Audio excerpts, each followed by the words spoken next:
del Señor dice en Efesios capítulo 1 versos 19 al 23. Y cuál la supereminentemente grandeza de su poder para con nosotros los que creemos, según la operación del poder de su fuerza, la cual operó en Cristo, resucitándole de los muertos y sentándole a su diestra en los lugares celestiales, sobre todo principado y autoridad y poder y señorío, y sobre todo nombre que se nombra, no solo en este siglo, sino también en el venidero. Y sometió todas las cosas bajo sus pies, y lo dio por cabeza sobre todas las cosas a la iglesia, la cual es su cuerpo, la plenitud de aquel que todo lo llena en todo. Efesios capítulo 1, versículos 19 al 23. El shalom de Dios sea con usted, con todos los suyos y aquellos que les rodean en este momento. Bendecimos y glorificamos el nombre del Señor por Él resucitado, nuestro Señor y Salvador Jesucristo, a quien sea todo honor, toda honra y toda gloria, quien está sentado a la diestra del Padre. Según nos lo dicen las Sagradas Escrituras, todos nosotros aceptamos este mensaje por la fe en Jesucristo. Es la parte medular del querigma, la predicación apostólica, es la parte medular del mensaje del Evangelio. Jesucristo es nuestro Señor, nuestro Kyrios. Él estuvo aquí en la tierra, desarrolló su ministerio, fue crucificado, fue llevado a la tumba, pero no se quedó ahí, sino que Él resucitó al tercer día, tal y como lo había profetizado cuando Él estaba predicando aquí en la tierra, desarrollando su ministerio entre los suyos.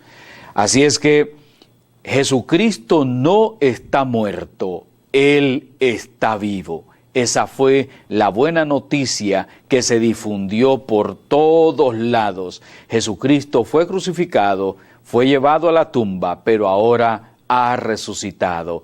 Nuestro Señor, a quien reconocemos como Señor y Dios, nuestro Señor Jesucristo, Él ha resucitado, ha vencido la muerte. Por eso la Escritura dice, ¿dónde, oh muerte, tu aguijón? ¿Dónde, oh sepulcro, tu victoria?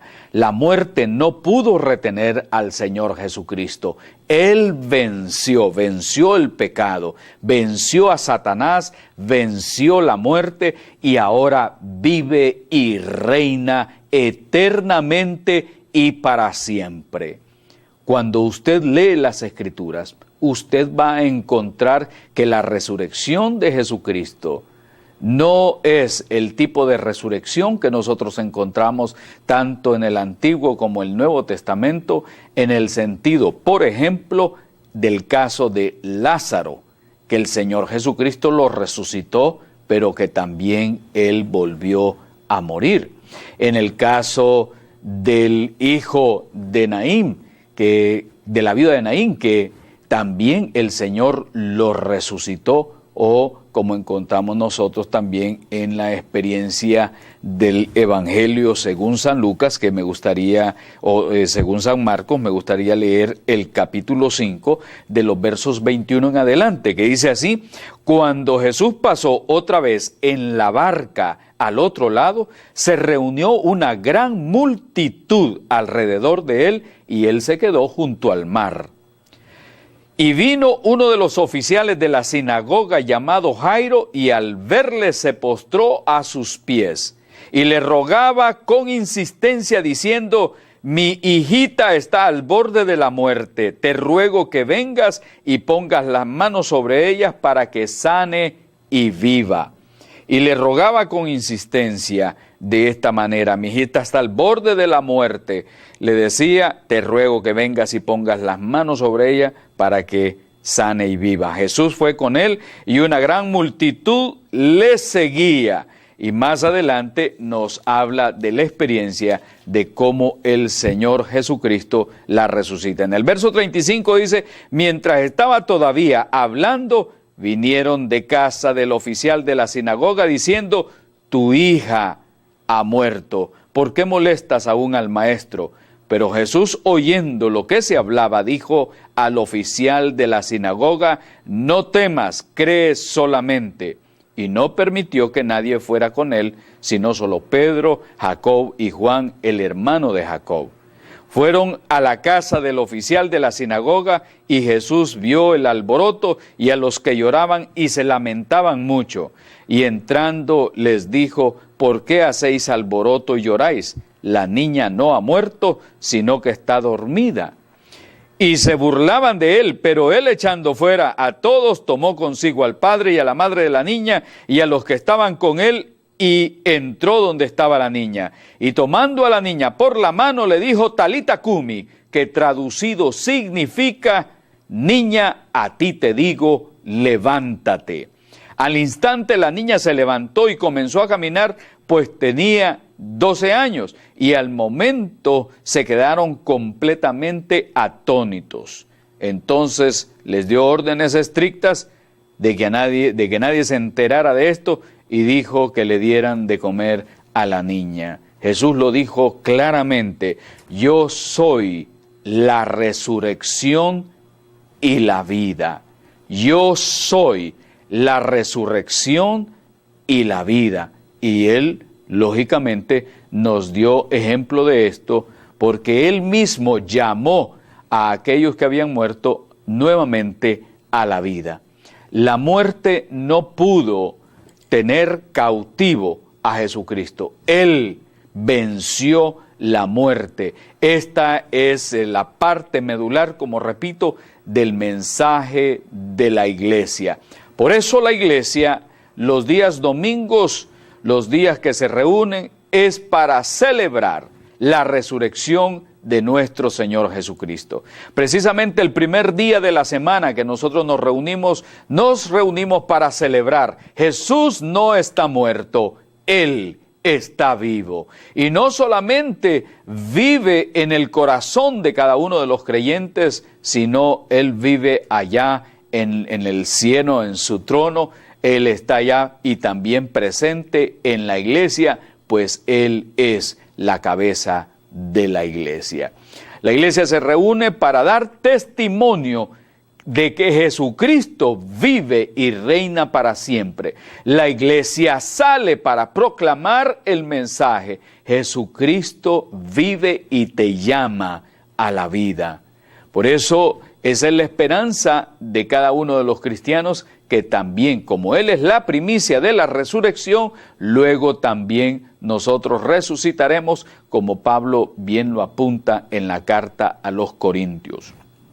La tumba vacía y el testimonio de todas aquellas personas que estuvieron presentes, anduvieron con Jesús, que fueron testigos de los hechos, de los actos, de los milagros, de las sanidades, de la multiplicación de los panes, de la multiplicación de los peces, de la transformación del agua en vino. Todos ellos fueron testigos oculares de la resurrección de Jesucristo, quien estuvo por 40 días después de haber resucitado entre todos los suyos, animándolos, confortándolos, exhortándolos, dándoles el Espíritu para que ellos pudieran continuar proclamando su palabra. Ya ellos no estarían solos, sino que con ellos estaría el Paracletos, es decir, aquel que estaría al lado de ellos para fortalecerlos, para llenarlos de dones, para proveerles de talentos,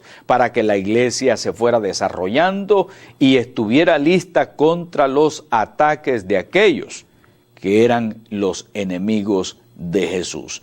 Lógicamente, los enemigos de Jesús nunca descansaron ni descansan hasta el día de hoy en sus intentos de anular la creencia, de anular la fe de los seguidores de Jesús en cuanto a que Jesús resucitó. Y usted ha visto que se han hecho algunas obras literarias, algunas novelas, se han escrito libros acerca de que Jesús no resucitó, tratando de mofarse, tratando de burlarse, diciendo que se casó con María Magdalena, diciendo que después tuvo hijos, que tuvo hijas, etc. Siempre los enemigos de la fe han estado haciendo toda clase de invenciones.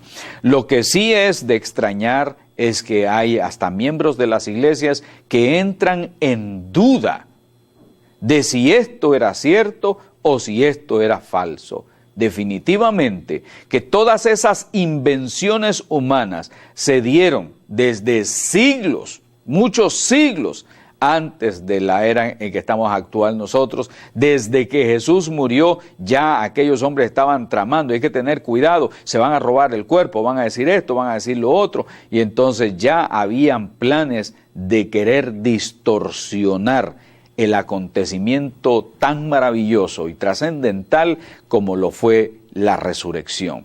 Para nosotros, lógicamente, la resurrección de Jesucristo es muy diferente a la resurrección de la hija de Jairo. La resurrección de Jesucristo es muy diferente al caso de Lázaro y de los otros casos que se presentaron más, como el hijo de la viuda de Naín.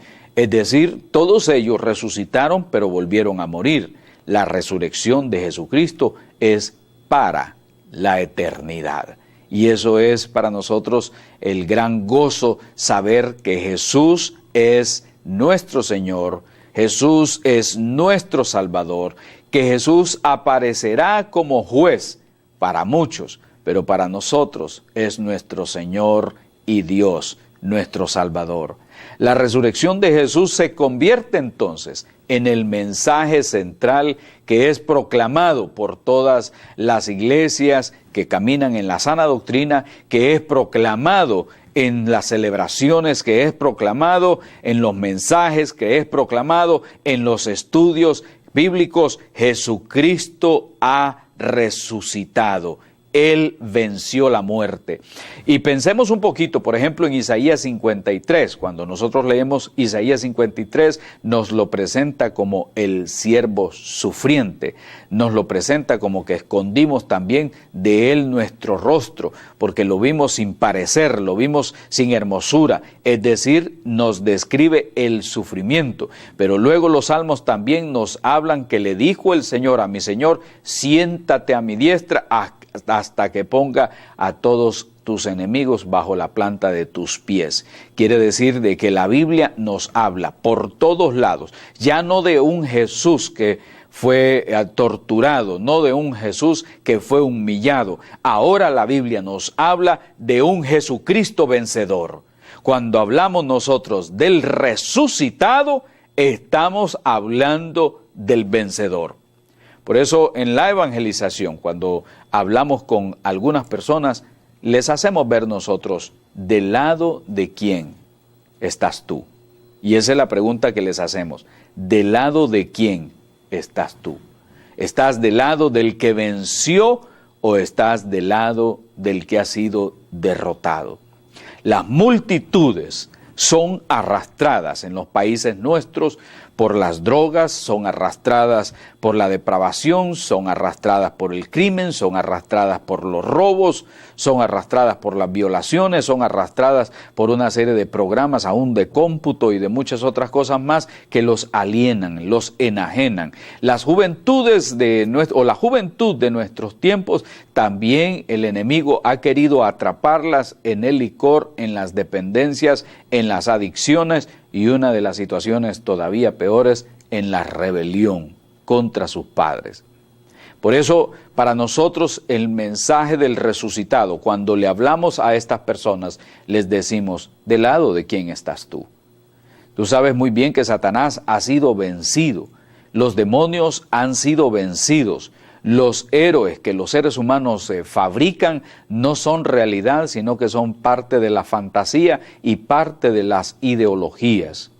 En este caso, Jesucristo no es fantasía, Jesucristo no es una ideología, Jesucristo es una realidad, es Dios mismo transformando los corazones, es Dios mismo transformando los hogares, es Dios mismo que se hace presente, es el Emmanuel, es el Dios con nosotros. Él está presente. Por eso la palabra del Señor nos dice que donde están 2 o 3 congregados en su nombre, Él estaría en medio de ellos. En los evangelios encontramos nosotros el anuncio de Jesús en diversas ocasiones de que Él sería resucitado al tercer día. Pero los discípulos en el momento no lo entendían. Y por eso el mismo Jesús le decía a aquellos fariseos y a aquellos escribas y a todos aquellos que estaban ahí, les decía que ustedes pueden destruir este templo, pero al tercer día será levantado nuevamente. Y ellos no entendían, ellos pensaban que era el templo físico, el templo de Jerusalén, y ellos no comprendían el mensaje. Y ese es el problema que nosotros también tenemos hoy en día. Muchos son creyentes, asisten a la iglesia, pero muchos conceptos de la palabra del Señor están ahí como una nebulosa. Muchos conceptos no son comprendidos, no son entendidos. Y hay muchas cosas que la gente dice, yo pues no entiendo, no comprendo qué realmente esto quiere decir. Muchos de estos problemas se deben a que los líderes de las iglesias no han logrado meterse en este tipo de temas y dárselos al pueblo, pasajes por pasajes, versículos por versículos, donde ellos puedan, el pueblo de Dios pueda comprender. Ahora, ¿por qué es que el pueblo del Señor perece? Es precisamente por eso, porque le falta conocimiento. En la Escritura nosotros encontramos el testimonio de la resurrección de Jesucristo en muchos lugares. Y por eso la iglesia tiene que entrar a estudiar, tal y como lo dijera también Mateo 28, en la aparición del resucitado a las mujeres, en la aparición del resucitado a la misma María Magdalena, en la aparición del resucitado a Pedro, a los que iban en el camino a Emaús. Y por eso cuando yo leo este pasaje precisamente de Lucas capítulo 24, de los versos 13 al 31, uno se da cuenta cómo Jesús, el resucitado, va hablando con estas personas en la calzada a Emaús, en la vereda, en el camino hacia Emaús, y estos hombres lo único que podían decir era cómo ardía nuestro corazón cuando Él nos leía las Escrituras. Y no le habían reconocido, no se habían dado cuenta quién era. Y eso es lo que sucede también en la vida de la iglesia. Jesucristo está presente y no le reconocemos. Jesucristo está presente y no podemos distinguirlo en dónde es que Él se hace presente. Hay un canto muy bonito que hace mucho tiempo yo escuché que decía sobre la calzada de Emaús. Y un caminante iba conmigo, pero yo no le reconocí, dice, al caminar, y ahora lo reconozco en la fracción del pan. Quiere decir que este canto nos habla que ya cuando este hombre estaba en la iglesia y partía el pan, él recordaba la muerte y la resurrección de Jesucristo. Y así muchos de nosotros, cuando celebramos la Cena del Señor, también estamos haciendo lo mismo. Recordamos su muerte, al mismo tiempo estamos anunciando su pronta venida, pero recordamos también su resurrección. Y lo que ha sucedido muchas veces es que aún dentro de la iglesia no reconocemos la presencia del resucitado, ni siquiera en los símbolos como estos de la Eucaristía o la Cena del Señor. No reconocemos la presencia del Señor en la vida de la iglesia, no reconocemos la presencia del Señor en la vida de los más necesitados, porque Él lo dijo así: cuando ustedes hagan algo por uno de los más pequeños, mis más pequeños, por mí lo están haciendo. Muchas veces nuestra religiosidad no nos permite ver la presencia del crucificado y resucitado. Muchas veces nuestras actividades mismas no van orientadas a glorificar la presencia de Jesucristo, que no está muerto, sino que Él está vivo. Por eso los servicios cúlticos tienen que ser alegres, son una celebración, sin pretender criticar y querer dejar atrás tal vez otros tipos de culto que lo hacen de una manera diferente, quizás más lento, quizás más tradicionalista, pero para mí los servicios deben de ser una verdadera celebración, con mucho gozo, con mucha alegría. Jesús venció la muerte, Jesús venció a Satanás. Jesús es las primicias de los que resucitaron. Él resucitó, nosotros también, la comunidad cristiana, el pueblo de Dios, los que están escuchando esta palabra, todos a celebrar que Jesucristo ha resucitado, porque nosotros también formamos parte de ese plan. Nosotros somos parte del pueblo que también resucitará para salvación, resucitará para vida, resucitará para permanecer junto con Él por la eternidad, de acuerdo a los planes que Él tiene en mente para cada uno de nosotros. Jesucristo resucitó, Él no está muerto, Él está vivo. Este mensaje debe calar en tu corazón. Es una resurrección totalmente diferente, es una resurrección que golpea las bases mismas de la filosofía gnóstica y de la nueva era. La resurrección de Jesucristo nos muestra a nosotros en la Escritura que Él se sentó con los discípulos, comió con los discípulos, se gozó con los discípulos, estuvo una vez más con ellos. Es más, la resurrección de Jesucristo nos muestra a nosotros que es una dimensión completamente diferente del cuerpo. La Biblia nos dice que Jesucristo cruzó la pared, atravesó la pared, y no solamente hasta ahí se queda, porque ahí podríamos considerar nosotros que entonces la resurrección del cuerpo sería en forma fantasmal. No, porque lo ven, lo palpan. Es más, se le dijo a Tomás que pusiera, que tocara donde él tenía las marcas, donde él fue traspasado, que tocara, que él mismo palpara. Es una resurrección donde el cuerpo toma otras dimensiones. Lo físico no lo puede detener, pero al mismo tiempo se constituye en un cuerpo físico, puesto que se sienta, come con ellos y le permite que toquen sus heridas.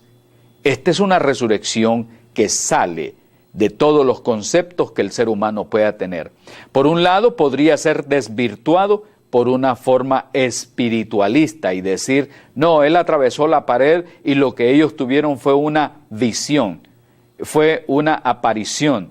Y de ahí pues se agarró la doctrina docetista de la palabra griega dokeo, que significa apariencia. Los docetas decían en aquel tiempo que no, que Jesucristo lo que había aparecido era en forma fantasmal. Y eso es una desvirtuación, eso es un engaño, eso es un error. Los gnósticos también hicieron énfasis de que este tipo de resurrección era solamente, por un lado, en la mente de los discípulos y por otro lado, en forma espiritualista. Ni lo uno ni lo otro. Si bien es cierto, estaba en la mente de los discípulos, no quiere decir que ese fue el centro de la resurrección. La resurrección fue en su cuerpo físico. Y como lo repito, comió con los discípulos y permitió que tocaran sus heridas, pero después se dieron, hemos visto nosotros en la Escritura, dos acontecimientos que son realmente extraordinarios. Uno fue el hecho que atravesara la pared y el otro fue el hecho que ascendiera, donde aquellos personajes le dijeron a los discípulos, así como ustedes lo ven subir, así lo van a ver bajar sobre las nubes. Es algo realmente maravilloso dentro del mensaje del querigma. Es algo realmente maravilloso porque el querigma significa la proclamación del Evangelio donde se habla del Jesús que ha sido latigado, que ha sido torturado, que ha sido llevado al suplicio de la cruz, a la tortura de la cruz, a la tortura del madero, que fue llevado precisamente a la tumba, que Él fue envuelto ahí, en ese sudario, que Él estuvo ahí en esa tumba, pero que el mensaje no se queda en esas tres dimensiones, sino que todavía va más allá. Jesucristo resucita, resucita en cuerpo, come con los discípulos, platica con los discípulos, camina con los discípulos, sigue todavía enseñándoles, sigue revelándoles, atraviesa la pared y no solamente eso, sino que habla con ellos y posteriormente pues es llevado al cielo. Se le apareció a muchas otras personas, a los apóstoles con quienes él se había reunido, con los 11 y luego a más de 500 hermanos, nos dice la Escritura. Y no solamente a ellos, sino que también a Jacobo y a 7 discípulos más. Así lo encontramos nosotros en la Biblia en los diferentes pasajes. Jesucristo resucitó. Él es Señor y Rey. Si este estudio te ha sido de bendición, puedes pedirlo a la iglesia, una copia, y yo espero que hayas sido edificado y te invito a que sigas escudriñando el tema de la resurrección. El shalom de Dios contigo, un fuerte abrazo y bendición y paz para tu vida.